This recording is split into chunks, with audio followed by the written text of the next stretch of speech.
دور حاضر میں مدارس اسلامیہ کی اہمیت۔ مدارس مدرسی کی جمع ہے، جس کا معنی نکلتا ہے درس گاہ، درس کی جگہ، پڑھانے کی جگہ، مکتب، اسکول اور پاٹھشالہ کے ہیں۔ عرف عام میں ان درس گاہوں کے لیے یہ لفظ خصوصی طور پر استعمال ہوتا ہے جہاں اسلامی تعلیم ہوتی ہے، اور اسلام کی تاریخ بھی اتنی ہی قدیم ہے جتنا کہ اسلام ہے۔ لفظ مدرسہ اور اس کے مذکورہ معنی کا ایک ایک حرف اور اس حرف کا ایک ایک نقطہ پکار کر کہہ رہا ہے کہ مدرسہ اس مقام کا نام ہے، مدرسہ اس چہار دیواری کا نام ہے، مدرسہ ان بلڈنگوں کا نام ہے، مدرسہ ان کمروں کا نام ہے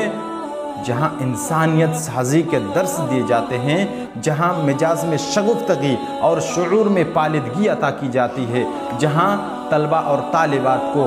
اسلامی تعلیم سے، اسلامی تعلیمات سے طلبہ اور طالبات کو روشناس کرایا جاتا ہے، جو سراپا دین رحمت ہے۔ یہاں نفرت نہیں، محبت سکھائی جاتی ہے۔ یہاں پڑھنے والے کا فکری خمیر خیر خواہی، امن دوستی اور احترام انسانیت کے جذبات سے تیار ہوتا ہے۔ یہ امن دوستانہ وطن ہے۔ یہاں امن و سلامتی، اخلاق و محبت، دوستی، بھائی چارہ، انسانی ہمدردی، سچائی، ایمانداری جیسے اسباق پڑھائے جاتے ہیں۔ میرے پیارے ساتھیوں، اس کے ساتھ قتل و غارت گری، زناکاری، چوری، ڈکیتی، ظلم و تعدی، بدسلوکی اور بے رحمی اور ان جیسے اخلاقی مذمومہ سے اجتناب کرنے کی تلقین کی جاتی ہے۔ یہاں محض ان چیزوں کو پڑھا ہی نہیں جاتا بلکہ عملی طور پر ان تعلیمات کا نمونہ بننے کی تربیت دی جاتی ہے۔ میرے پیارے ساتھیوں، یہ بات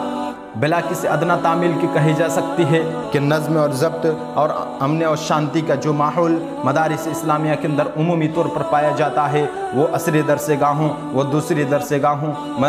اسکولوں، کالجوں اور یونیورسٹیوں میں نہیں پایا جاتا۔ مدارس اسلامیہ میں جو ماحول ہے وہ کسی اداروں میں، کسی عصری درس گاہوں میں وہ ماحول نہیں ہے۔ میرے پیارے ساتھیوں، آپ نے کبھی اخبارات کے اندر پڑھے ہیں یا سن چکے ہیں کہ فلاں تاریخ کو فلاں کالج میں فلاں یونیورسٹی کے بچوں کے دو گروہ نے آپس میں مار پیٹ کی، دونوں طرف سے گولیاں چلے اور دونوں طرف سے بم پھینکا گیا اور دونوں طرف کے کچھ نہ کچھ بچے مارے گئے۔ لیکن میرے پیارے ساتھیوں، اپنے دل پر ہاتھ رکھ کر بتائیے کہ کبھی ایسا واقعہ، ایسا حادثات کبھی آپ نے مدارس اسلامیہ کے اندر پائے ہیں؟ ہرگز نہیں ہو سکتا، ہرگز نہیں ہو سکتا ہے۔ میں آپ کو ایک چیز بتا رہا ہوں، ہو سکے تو اس کو نوٹ کر لیجئے کہ مدارس اسلامیہ کے بچے کے یہاں، طلبہ کے یہاں آتشیں اور اسلحہ تو دور کی بات ہے، پھل اور سبزی کاٹنے والی ایک معمولی سی قسم کے چاقوں کے علاوہ اگر ایسی دوسری چاقو ان کے یہاں پائی جاتی ہے تو رب کعبہ کی قسم ایسے بچے کو مدارس اسلامیہ سے نکال دیے جاتے ہیں، ایسے بچے کو مدارس اسلامیہ سے اخراج کا باعث بنتی ہے۔ میرے پیارے ساتھیوں، ایسے بچے کو مدارس اسلامیہ کے اندر نہیں رکھتے ہیں، لیکن آج بڑے افسوس سے کہنا پڑتا ہے کہ مدارس اسلامیہ جو دن رات امن و سلامتی اور اخوات و بھائی چارہ اور رحم مروت کی تعلیم دیتے ہیں، لیکن اپنی آنکھوں پر تعصب کی موٹی موٹی اینک لگا کر دیکھنے والے مدارس اسلامیہ کو دہشت گردی کے اڈا بتلانے کی کوشش کی جا رہی ہے۔ حالانکہ یہ وہی مدارس اسلامیہ و دینیاں ہیں جہاں سے محب وطن علماء اکرام اور طلبان علوم و نبوت کی ایسی خیب تیار ہوئی جس نے وطن عزیز کی آزادی میں اپنی جد و جہد میں انگریزی سامراج کی نیند حرام کر دی تھی۔ ماضی میں وطن عزیز کی آزادی میں ان مدارس اسلامیہ کے فارغین طلبہ اور علماء نے اپنی جان و مال کی جو بے مثال قربانیاں دیے، ان کی مثال ہندوستان کی تاریخ میں ملنا ممکن نہیں ہے۔ مناسب